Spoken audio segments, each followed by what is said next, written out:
అందులో శుభ్మన్ గిల్ కూడా ఉన్నాడు. He lost 2 crores. రీసెంట్ గా ఒకటి వెలుగులోకి వచ్చింది, ఒక 4.450 crore scam, I guess number exact గుర్తులేదు. బట్ ఏంటంటే ఈ స్కామ్ లో ఒక అతను 2020 నుంచి 2024 వరకు ఆ ఇన్వెస్టర్స్ కి 36% ఆఫ్ రిటర్న్స్ ప్రామిస్ చేసి initially kept on paying. So ఎవరండి 36% రిటర్న్స్ ఇస్తారు అసలు? అదే చెప్తున్నా, too good not to be true. No one pays you 36% returns.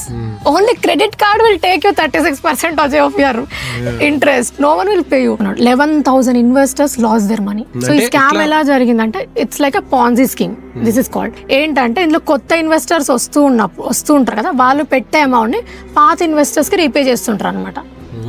So circle లాగా ఎప్పుడైతే కొత్త ఇన్వెస్టర్స్ రావడం ఆగిపోతుందో ఇక్కడ మనీ ఫ్లో ఉండదు, సో చేతులు ఎత్తేసారు. సో ఇది భూపేంద్ర జాలా చేశారు. ఇది సిఐడి ఇన్వెస్టిగేషన్ కూడా వెళ్ళింది. అండ్ నార్మల్ జనాలు మాత్రమే కాకుండా మన 4 of the cricketers lost the money. అందులో శుభ్మన్ గిల్ కూడా ఉన్నాడు. He lost 2 crores. చెప్తున్నాను కదా, ఏదైనా హైయెస్ట్ రిటర్న్స్ ఇస్తున్నారంటే టెంప్ట్ అయిపోతారు ఆటోమేటిక్గా జనాలు. That's where they keep on investing. Short content miss అవ్వకుండా ఉండాలంటే వెంటనే ఫాలో చేసి షేర్ చేసేయండి.